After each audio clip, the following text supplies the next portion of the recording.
10 கன்னிகைகளை குறித்த ஒரு கதையை கேட்போம். இயேசுவானவர் தாமே இந்த கதையை கூறினார். ஒரு காலத்தில் ஒரு கல்யாணம் ஏற்பாடு செய்யப்பட்டிருந்தது. அப்பொழுது கன்னிகைகள் 10 பேர் அந்த நாட்டு வழக்கப்படி மணவாளனோடு சேர்ந்து கல்யாண வீட்டிற்குள் பிரவேசிப்பதற்காக மணவாளனின் வரவை எதிர்பார்த்து காத்து கொண்டிருந்தார்கள். இரவு வெகு நேரமாகியும் மணவாளன் வரவில்லை. அவர்கள் எல்லாரும் நித்திரை மயக்கமாயிருந்தபடியால் தங்கள் தீவட்டிகளை அணைய விட்டுவிட்டு தூங்கிவிட்டார்கள்.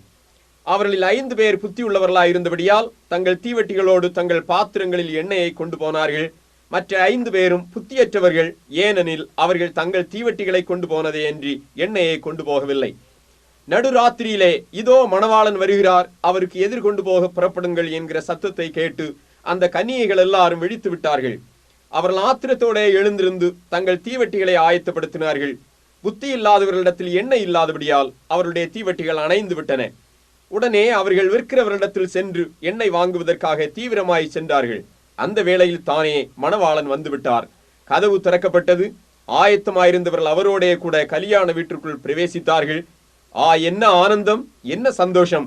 அவர் உள்ளே பிரவேசித்ததும் கதவு அடைக்கப்பட்டது. புத்தியில்லாத கன்னிகைகள் திரும்பி வந்தபோது தாங்கள் மிகவும் பிந்திவிட்டதையும் கதவு அடைக்கப்பட்டு விட்டதையும் கண்டார்கள். ஆண்டவரே, ஆண்டவரே, எங்களுக்கு கதவை திறக்க வேண்டும் என்று கவலையோடு கதறி கதறி கதவை தட்டினார்கள். ஆனால் அவர்களுக்கு கிடைத்த பதில், நான் உங்களை அறியேன் என்பதே.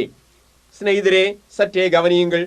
சீக்கிரமாய் ஒரு நாளில் இயேசுவானவர் திரும்பவும் உலகத்துக்கு வரப்போகிறார். அவரை சந்திக்க நீங்கள் ஆயத்தமாயிருக்கிறீர்களா? நீங்கள் எதிர்பாராத வேளையிலே அவர் வருவார். ஆகையால் ஆயத்தமாயிருங்கள் என்று ஏற்கனவே நாம் எச்சரிக்கப்பட்டிருக்கிறோம்.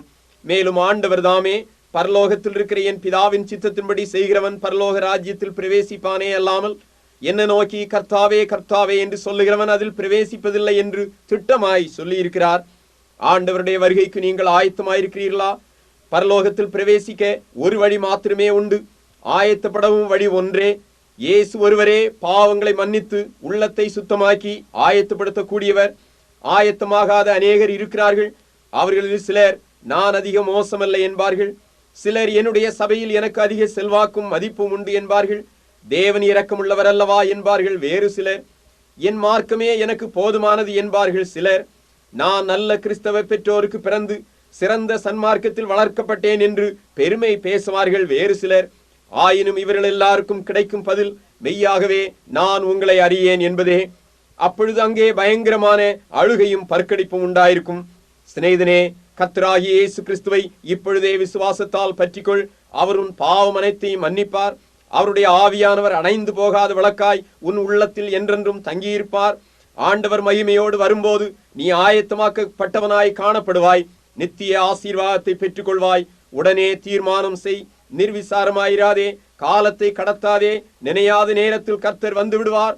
ஆகையால் இப்பொழுதுதானே உன்னை ஆயத்தப்படுத்திக் கொண்டு அவருடைய வருகையிலே அவரோடு கூட பரம மணவரைக்குள்ளே பிரவேசிக்க உன்னை ஆயத்தப்படுத்திக் கொள்வாயாக.